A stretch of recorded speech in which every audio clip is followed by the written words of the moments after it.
Someone asks you, "Hey, do you need help with that?" And before your brain even processes the question, your mouth is already moving. "No, I'm good, thanks." You weren't even sure you meant it, but you said it anyway. You always say it. And here's what nobody ever tells you. That reflex, that automatic "I'm fine, I've got it didn't come from strength. It came from somewhere much earlier, much quieter, a place you probably don't visit very often. Because at some point, before you were old enough to have a word for it, your brain made a decision. It decided that needing people was risky, and it has been protecting you from that risk ever since. Here's what I want you to stay for. By the end of this video, you'll know the exact moment that decision was made and why your nervous system is still running that same program today, even when you are completely, objectively safe. Let's go back to the beginning. Our culture has a love affair with self-reliance. I built this myself. I don't need anyone. I figure things out on my own. These are compliments. We hand them out like trophies. And maybe you've collected a few. Maybe people describe you as strong, capable, the one who holds it together, the one others come to, never the one who goes to others. And on the surface, that sounds like a good thing, a character trait to be proud of. But I want you to notice something. Not think about it. Notice it in your body. How tired are you? Not sleepy tired, the other kind. The low-grade, bone-deep exhaustion that comes from managing everything, anticipating everything, fixing everything alone. The kind of tired that a full night of sleep doesn't touch. Because here's the thing nobody says out loud. Being relentlessly self-sufficient is exhausting. It was always exhausting. You just got so good at carrying it that you forgot you were carrying anything at all. And the world kept rewarding you for it. So you kept going. That's not strength, that's adaptation. And there's a difference.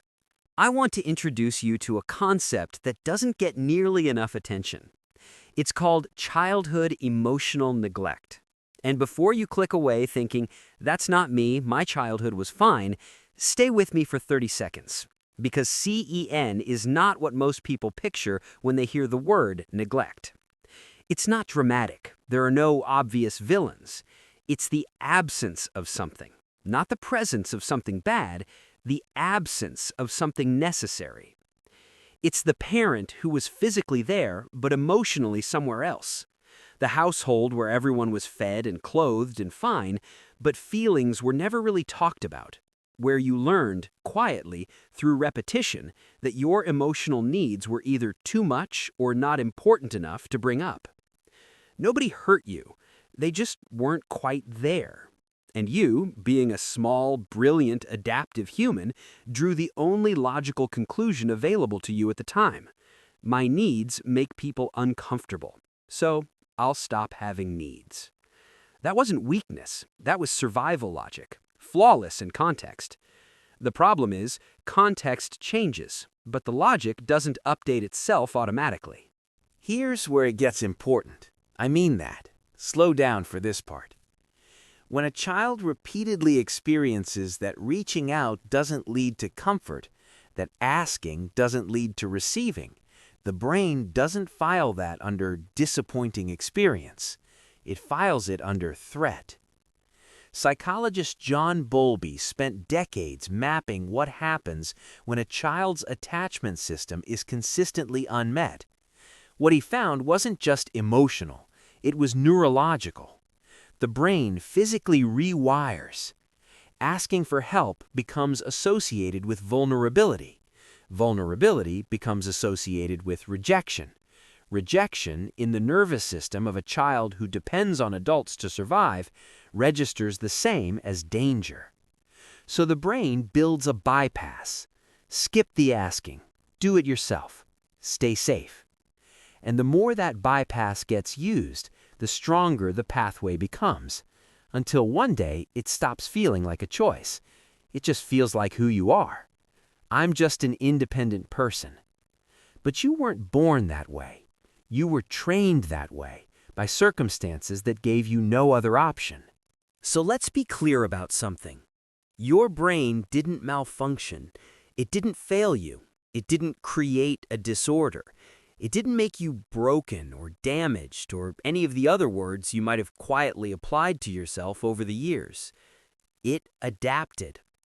There's a system in your brain called the Behavioral Inhibition System, the BIS. Its entire job is to scan the environment for potential threats and pump the brakes before you do something that could get you hurt. In children who grew up in emotionally unpredictable environments, this system runs hotter, louder, more sensitive, because it had to. Every time you reached out and got nothing back, or got irritation, or got silence, your BIS logged it. Reaching out equals potential pain, avoid. And it kept you safe. It genuinely did. You learned to self-soothe, to problem solve, to not burden people, to be, by every external measure, impressively capable. That wasn't nothing. That was everything at the time. You are not broken. You are over-adapted. There's a profound difference, and you deserve to feel that difference land. But here's the part that doesn't make it into the self-reliance trophy cabinet. The same nervous system that learned to avoid asking for help, it never actually powered down. It's still running, right now, in your body. Chronic self-reliance, the kind that's not a choice but a reflex, keeps your stress response in a state of low-level activation. Your cortisol runs higher than it should. Your body stays suddenly braced, ready, alert, because some part of you is always waiting for the moment when you'll need something and it won't be there. That's exhausting in a way that's hard to put into words, but you know exactly what I mean. Now here's the neuroscience that should change something in you. Social support is analgesic. That's not a metaphor. Naomi Eisenberger's research at UCLA showed that social connection reduces activity in the brain's pain processing regions, the same areas activated by physical pain. Asking for help, receiving it, feeling genuinely supported, it literally quiets your nervous system. The thing your brain learned to avoid is the exact thing your nervous system has been starving for. The armor that saved you as a child is the same thing quietly draining you as an adult. I want to take a moment here, not to lecture, but to just sit with you in this. Because this isn't rare. If you grew up as a latchkey kid, key around your neck, door unlocked, dinner made by yourself before your parents got home, you know this pattern. You were handed independence before you were ready for it, and you made it work because you had to. If you're a millennial who was told to work hard and the system would reward you, and then watched that promise quietly dissolve, you learned another version of the same lesson. Don't depend on anything outside yourself. It might not hold. If you're somewhere in between, old enough to remember life without the internet, young enough to have grown up inside it, you've been navigating two completely different worlds of connection, often without a map. Different generations, same wound. Different wallpaper. And the common thread running through all of it? Somewhere along the way, you stopped believing that your needs were worth someone else's time. Let me ask you something, and I mean this genuinely. When did you last let someone actually help you? Not offer, not almost, actually help you. Here's a perspective that might reframe everything. Homo sapiens are, objectively, one of the most physically vulnerable large mammals that has ever walked this planet. No claws, no venom, slow, relatively weak, poor night vision, a baby that can't walk for a year. By every individual metric, we should not have made it. And yet, we didn't survive because we were strong alone. We survived because we were extraordinarily good at one specific thing, needing each other strategically. Interdependence wasn't our weakness, it was our technology. The ability to ask, to say, I can't carry this alone, help me carry it, that wasn't vulnerability. That was the most sophisticated survival tool our species ever developed. Self-sufficiency as a permanent state, as an identity, that is the modern myth. Evolution never designed you for it. It designed you for connection, for division of labor, for someone to watch your back while you sleep. Your ancestors didn't make it because they were stoic and silent and self-contained. They made it because they were brave enough to need each other. That bravery is still in you. It's just buried under a few decades of survival training. Now, I'm not going to tell you to go fix your attachment style by Thursday.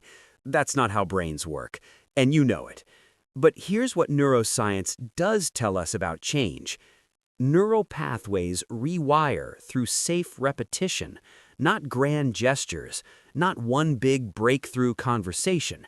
Small, repeated experiences that teach your nervous system, slowly, gently, that reaching out does not end in rejection. That looks like this. Someone offers to grab you a coffee, and instead of saying, "No, I'm fine," you say, "Actually, yes, thank you." Someone asks if you need help with something, and instead of the automatic deflection, you pause. Just pause, and consider that maybe, today, you don't have to carry it alone. You send the message you've been drafting in your head for 3 weeks, the one that starts with, "Hey, I've been struggling with something."